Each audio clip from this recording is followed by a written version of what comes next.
Para analizar el funcionamiento de los osciladores, tenemos que recurrir a los conceptos físicos de Helmholtz, un físico alemán que desarrolló toda la teoría matemática de la resonancia.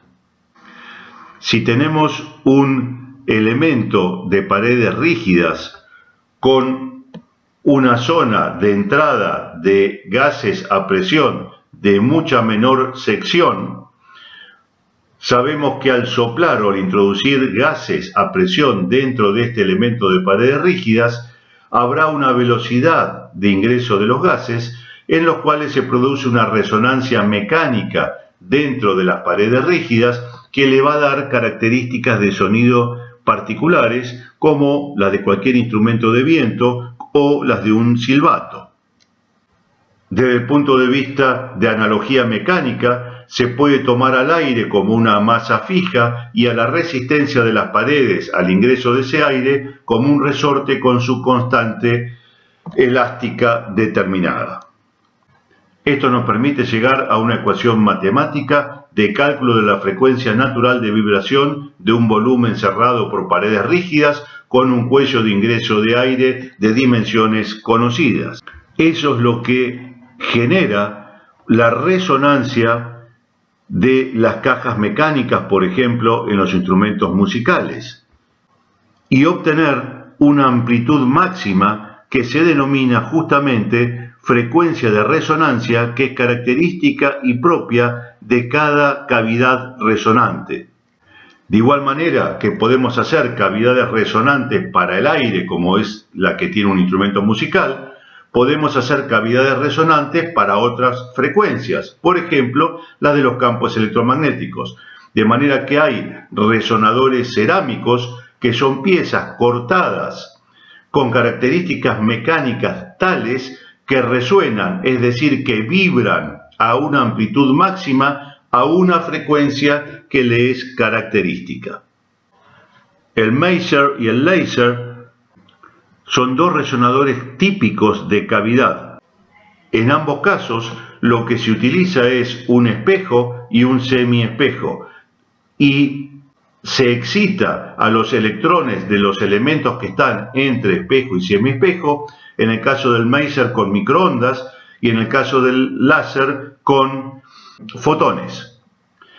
La energía que se le entrega hace que los electrones lleguen al espejo, reboten, lleguen al semiespejo, reboten y se mantengan oscilando entre espejo y semiespejo hasta que la cantidad de energía que se entregó es tan grande que tenemos una enorme cantidad ya de electrones en el caso del Maser o de fotones en el caso del láser que están en fase, y al llegar todos en fase al semiespejo ya tienen suficiente energía para traspasarlo y salen como un elemento en fase con una gran concentración de energía.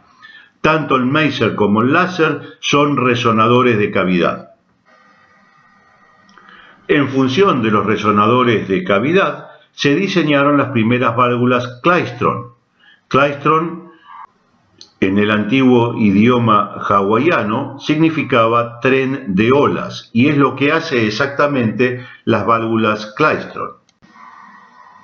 Estas válvulas fundamentalmente aceleraban electrones entre un cátodo y un ánodo con una diferencia de potencial en corriente continua de varios miles de volts, y esos electrones pasaban frente a cavidades mecánicas, cavidades resonantes, donde se produce el agrupamiento de electrones, es decir, junto un montón de electrones resonando a una misma frecuencia en cada cavidad resonante, extrayéndola luego mediante una guía de ondas en el punto 4 de la figura, obteniendo así una señal oscilante a una frecuencia muy alta y con gran contenido energético.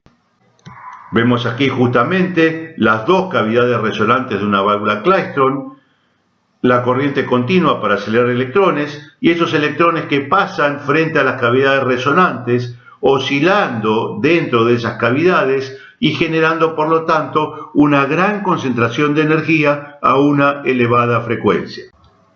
El inconveniente típico de la válvula Klystron era su tamaño. Había que hacer que los electrones pasen a lo largo de un camino lineal por las cavidades resonantes. El siguiente diseño, que la reemplazó al día de hoy, es la válvula magnetrón. En la válvula magnetrón tenemos un cátodo y un ánodo.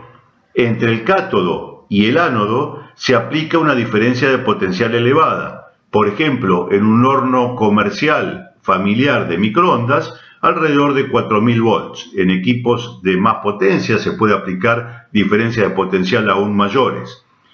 En principio, si entre este cátodo y este ánodo hay 4000 volts de diferencia de potencial, los electrones tenderán a circular como corriente eléctrica siguiendo el camino de esta flecha azul. Pero si agregamos paralelo al cátodo y al ánodo un imán por encima y un imán por debajo, fabricamos un campo magnético perpendicular al camino de los electrones. Eso va a hacer que los electrones, en lugar de ir directo de cátodo a ánodo, lo hagan siguiendo un camino circular. Y al recorrer este camino circular mostrado aquí en rojo, lo que va a ocurrir es que van a pasar frente a cada una de estas cavidades resonantes. Al pasar frente a las cavidades resonantes, es como que pasara aire en la entrada de un silbato. Se va a producir una oscilación a la frecuencia natural de resonancia de la cavidad. Esos electrones atrapados dentro de cada cavidad resonante van a oscilar a una elevada frecuencia y con un elevado contenido de potencia. Todos esos electrones en fase dentro de cada cavidad resonante oscilan a frecuencia de microondas. Lo único que queda por hacer es sacarlos en fase. La extracción se hace entonces de distintos modos: cavidad por medio, que se llama modo pi, o cada 4 cavidades, que se llama modo pi sobre 2. Aquí vemos las distintas cavidades resonantes que estoy mostrando, y estos dos anillos, que son anillos de extracción, están conectados eléctricamente a cada cavidad resonante, una por medio, por ejemplo el modo pi, y van a permitir sumar en fase la oscilación a frecuencia de microondas en cada cavidad resonante.